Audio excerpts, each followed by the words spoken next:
Hər vaxtınız xeyir olsun uşaqlar. Ümid edirəm ki, işləriniz qaydasındadır. Biz sizinlə fe'lin şəxsiz formalarını, gerundu, məsdəri ayrı-ayrılıqda öyrəndik. Onlarla hansı fe'llər işlənir, bunu da öyrəndik. Hansı situasiyalarda hansı işlənir, bunu da öyrəndik. Sadəcə bəzi fe'llər var idi ki, bunlardan sonra həm gerund, həm məsdər gələ bilərdi. Amma hər dəfəsində bunlar fərqli məna ifadə edirdilər. Mən istəyirəm ki, o fe'llərə ayrıca olaraq təkrar baxaq. Hərçənd sizin testlərdə, ən azından toplu testlərdə, bilmirəm indi sonra nə olacaq, toplu testlərdə verəndə çox asan salırlar bu testləri. Məsəl üçün, baxın, biz bilirik ki, mean fe'lindən sonra həm gerund işlənə bilər, həm məsdər işlənə bilər. Amma baxıram ki, gerundun forması onsuz da düzgün verməyibdir. Düzgün olaraq bircə məsdəri veribdir. Amma belə verməyə də bilər. Həm gerundu verə bilər, həm məsdəri verə bilər düzgün olaraq. Artıq biz sadəcə mənaya uyğun ikisindən birini seçməli olarıq.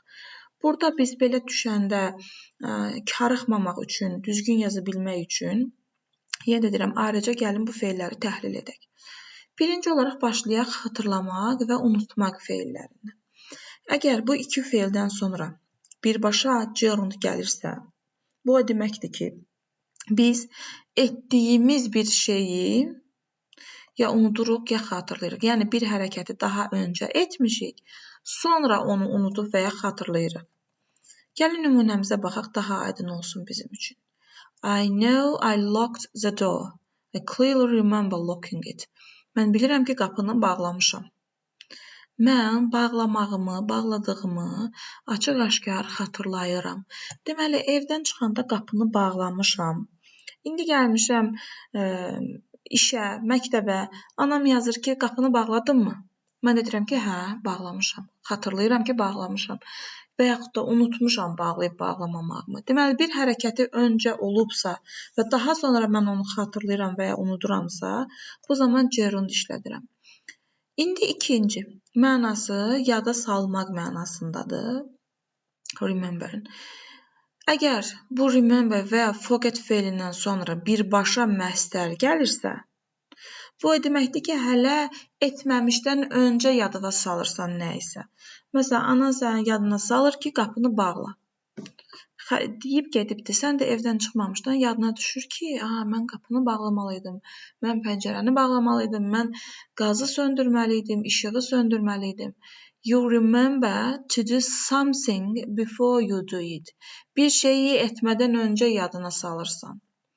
I remember to lock the door, but forget to shut the windows. Mən qapını bağlamağı yadıma düşdü, amma pəncərələri bağlamağı unutdum. İndi keçək ikinci fe'limizə, to stop.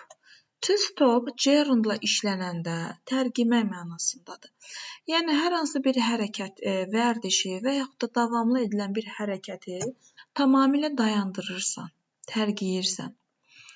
I stopped smoking last year. Mən keçən il siqaret çəkməyi tərgidim, dayandırdım, artıq çəkmirəm. Amma əgər stop fe'lindən sonra birbaşa məsdər veririksə, bu o deməkdir ki, biz nəsə etmək üçün müvəqqəti dayanırıq. Baxın, she stopped to check her emails. O, e-maillərini yoxlamaq üçün dayandı. Pauza verdi. Yoxlayandan sonra işini görməyə davam edəcək. Mən yol ilə gedirdim, rəfiqəmi gördüm, rəfiqəmlə söhbət etmək üçün dayandım. Bundan sonra stop to talk məsdər verəcəm. Amma ki, bu sizin indi deyəcəyim sizin testinizdə də var idi. Mən tənəffüsdə söhbət edirdim uşaqlarla. Müəllim içəri girən kimi söhbəti dayandırdım. Keçdik, oturduq.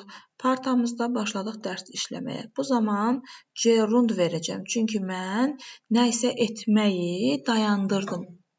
Qısa müddətli pauza vermədim. Tamamilə dayandırdım. İndi keçək baxaq üçüncü fe'limizə. Bu regret fe'lidir. Regret fe'li özündən sonra gerund alanda o deməkdir ki, peşman olmaq mənasını ifadə edir. Yəni, mən sənin xətrinə dəyəcək söz demişəm və indi bunu deməyimə peşmanam. Amma regretdən sonra məsdər verəndə bu təəssüf hissi ilə bildirmək, təəssüf hissi ilə demək, təəssüf hissi ilə məlumat vermək mənasına gəlir ki, Məsəl üçün, I regret to say that we are unable to accept your offer. Təəssüf hissi ilə deyirəm ki, biz sizin təklifinizi qəbul edə bilmirik. Təəssüf hissi ilə deyirəm ki, sınaqdan 15 almışam. Təəssüf hissi ilə deyirəm ki, evə verdiyiniz çalışmaları yazmamışam. Deməli, nə oldu? Regretdən sonra gerund gələndə peşman olmaq mənasındadır. Yəni, bir şeyi etmişəm və buna peşmanam. Amma regret to say məstər gələndə təəssüf hissi ilə, təəssüflə bildirmək, təəssüflə nə bilim nə etmək mənasına gəlir. Artıq regretdən sonra gələn feili yerinə qoyub tərcümə edəcəyik. Və son olaraq mean feili var. Mean feili biz öyrənmişik mənasını ifadə etmək mənasındadır. Bu zaman bu mean feilindən sonra gerund gələrsə, elə bizim öyrəndiyimiz mənada qalır. Moving to London means finding a new job. Londona köçmək yeni iş tapmaq deməkdir. Yeni iş tapmaq mənasını ifadə edir. Düzdürmü? Ancaq mean-dən sonra məstər versəm, bu niyyətində olmaq mənasındadır. Niyyətində olmaq. İndi nümunəmizə baxaq. She meant to attend the meeting but got stuck in traffic. O, görüşə qatılmaq niyyətində idi, amma tıxacda qaldı. Deməli, burada məna ifadə etmək, məstərlə isə niyyətində olmaq mənasındadır. İndi gəlin bir-iki dənə testə baxaq, görək.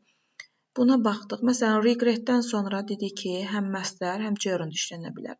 Amma baxıram ki, buradakı məsələn gerundu düz verməyibdi. Bu heç birindən deyil, bu da heç birindən deyil.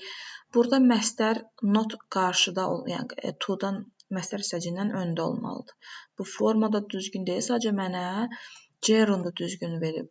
Forget-i baxsam ki, həm gerund işlənə bilər, həm məstər, amma mənə düzgün gerund onsuz da verməyibdi. Sadəcə düzgün məstər veribdi. Sadəcə buralarda hardasa bir dənə testdə, baxın bu 84.